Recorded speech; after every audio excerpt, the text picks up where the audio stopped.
everyone. I'm going to be reading The Rough-Faced Girl. As you guys all know, we've been practicing and reading a lot of Cinderellas from different cultures. You remember what a culture is, don't you? What are some things that make up someone's culture? We talked about the food they eat, maybe the language they speak, the clothes they wear, the music they listen to, maybe the religion that they practice. All those things, right? A culture is what a group of people believe and how they behave. So we read, let's see, I have them over here. We read so far the original version of Cinderella. And remember, that is from a French culture. And we also read Adelita, as we can see, that is a Mexican Cinderella story. And now we're going to be reading The Rough-Faced Girl, which was written by Rafe Martin and illustrated by David Shannon. Look at the picture. What culture do we think she's from?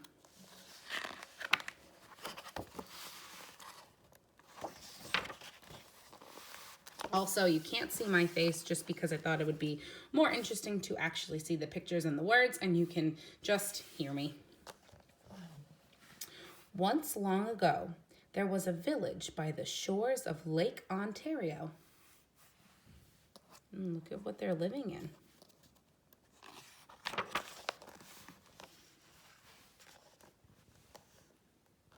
Off from the other wigwams of this village stood one great, huge wigwam.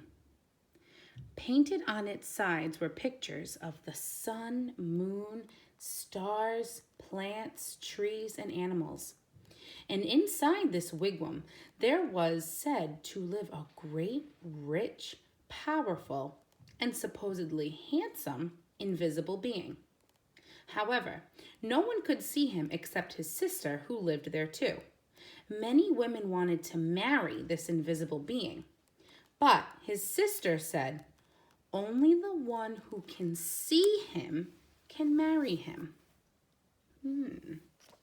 That's interesting. I wonder who that will be. Now, in this village lived a poor woman who had 3 daughters. The 2 older daughters were cruel and hard-hearted. What do you think that means, hard-hearted? And they made their youngest sister sit by the fire and feed the flames. That means to keep the fire going, maybe give it more wood. When the burning branches popped, the sparks fell on her. That must have been very hot and painful. In time, her hands became burnt and scarred. Her arms, too, became rough and scarred.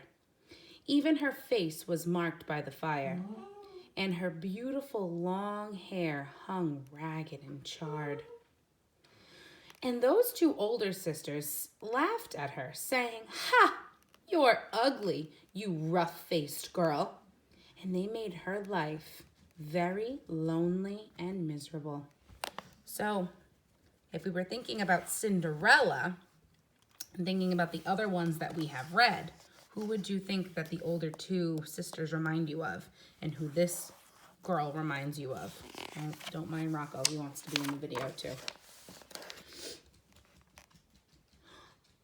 One day, the 2 older sisters went to their father and said, "Father, give us some necklaces. Give us some new buckskin dresses. And give us some pretty beaded moccasins." Moccasins are the little shoes that they have on. "We're going to marry the invisible being." So their father gave them these things. Dressed in their finest, the 2 girls marched through the village. And all the people pointed and stared. "Look at those beautiful girls," they said. "Surely they shall marry the invisible being." And if those 2 girls were proud and hard-hearted before, they were even prouder now. They walked hotly through the village, and at last they came to the wigwam of the invisible being. And there was his sister waiting. So the wigwam, just so we're clear on what that means, those are the little teepees, like the tents that they're living in. That's what they were called. This is in a Native American tribe called the Algonquins. So this is how they're dressed and part of their culture. "Why have you come?" she asked. "We want to marry the invisible being," they answered. "That's why we're here." "If you want to marry my brother," she replied, "you have to see him. Tell me, have you ever seen the invisible being?" "Well, of course we've seen him," they insisted. "Can't you see how pretty we are? Can't you see the beautiful clothes we wear?" "Oh, yes. Anyone can tell that we've truly seen the invisible being." "All right," she said quietly. "If you think you've seen him, then tell me, what's his bow made of?" She's talking about a bow and arrow that you could maybe use for hunting. And suddenly, her voice was swift as lightning and strong as thunder. Do you think that those two sisters have seen him and have seen his bow and know what it's made of?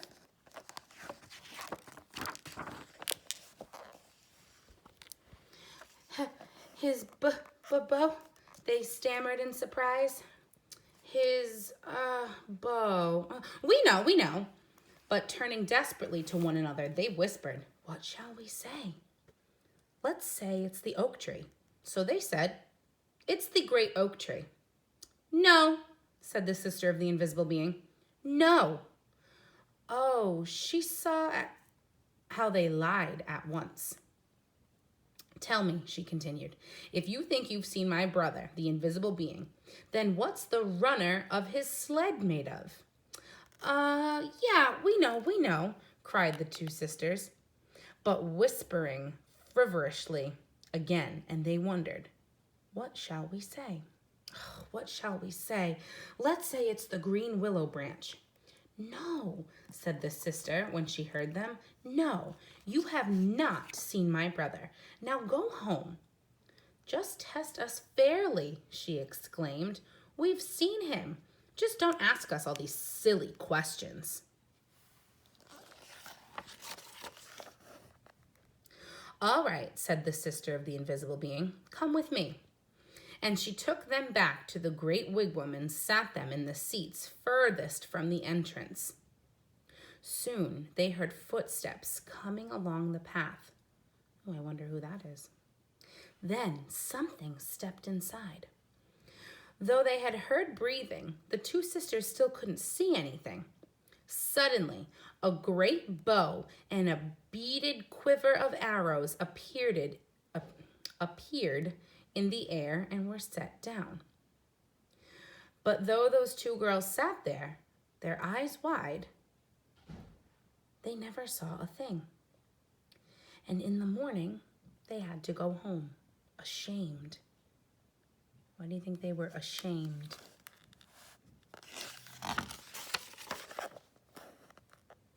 The next day, the rough-faced girl went to her father and said, "Father, may I please have some beads? May I please have a new buckskin dress and some pretty moccasins? I'm going to marry the invisible being. For whatever I look, I see his face." But her father sighed. "Daughter," he said, "I'm sorry. I have no beads left for you. Only some little broken shells. I have no buckskin dress. And as for moccasins, all I have left are my old, worn, cracked, and stretched out pair from last year, and they're much too big for you." But she said, "Whatever you can spare, I will use." So he gave her those things. Look at her arms all wrapped up. Remember what that's from?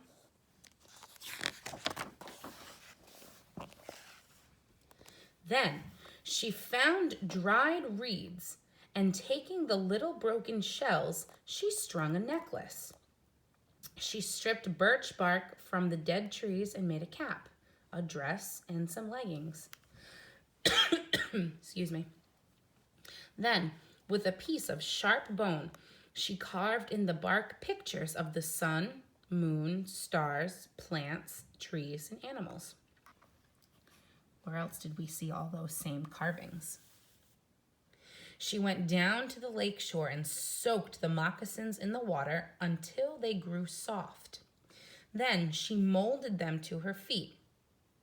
But they were still too big, and they flapped like duck's feet when she walked. Then all of the people came out of their wigwams. They pointed and stared. "Look at that ugly girl," they laughed. "Look at her strange clothes." "Hey, go home, ugly girl. You'll never marry the invisible being." Look at them pointing and laughing and staring at her. But the rough-faced girl had faith in herself, and she had courage. What does that word mean, if you have courage?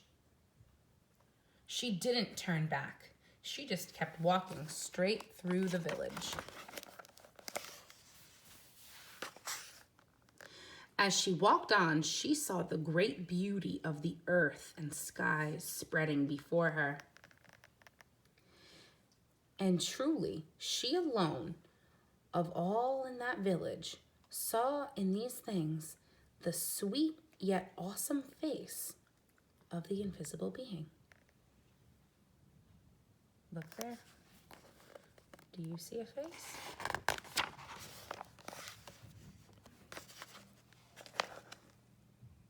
At last, she came to the lake shore just as the sun was sinking behind the hills, and the many stars came glittering out like a fiery veil in the darkening sky overhead. And there, standing by the water's edge, was the sister of the invisible being, waiting. Now, the sister of the invisible being was a wise woman. When she looked at you, she didn't just see your face or your hair or your clothes. No, when she looked at you, she would look right in your eyes and could see all the way down to your heart. And she could tell if you were a good, kind-hearted person or a cold, cruel one. And when she looked at the rough-faced girl, she saw that at once, that through her scars and her burnt hair and her strange clothes, that she had a beautiful and kind heart. And so she welcomed her dearly, saying, "Ah, my sister, why have you come?" And the rough-faced girl replied, "I have come to marry the invisible being." Ooh. "Ah," the sister said very gently, "if you want to marry him, you have to have seen him. Now tell me, have you seen my brother?" And the rough-faced girl said, "Yes." "All right then," said the sister. "If you have seen him, tell me, what is his bow made of?" And the rough-faced girl said, "His bow? Why, it is the great curve of a rainbow."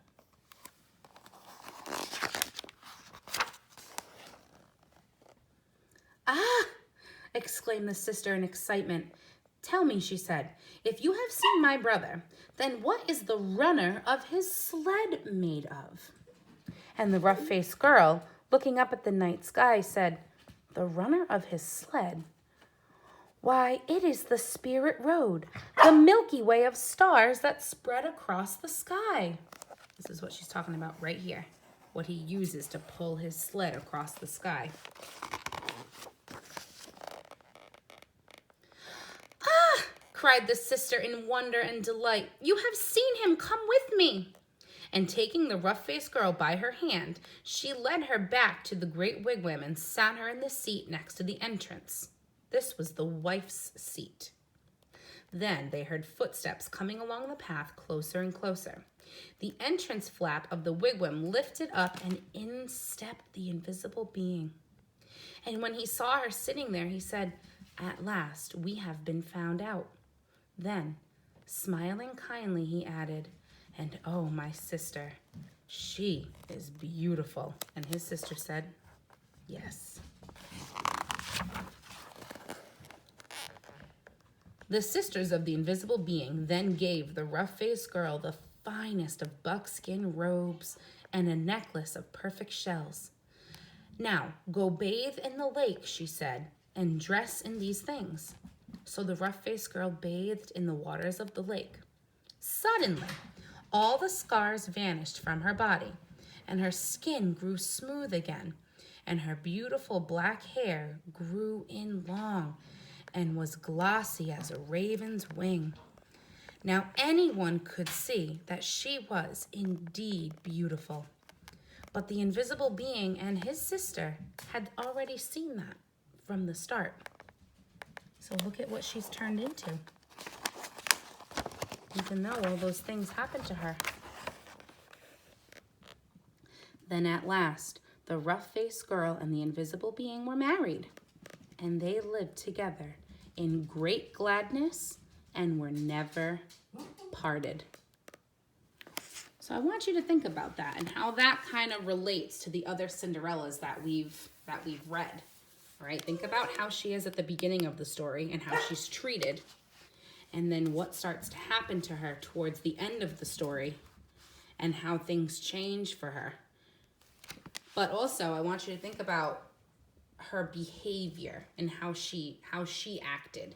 Did that change at all during the story? I hope you enjoyed.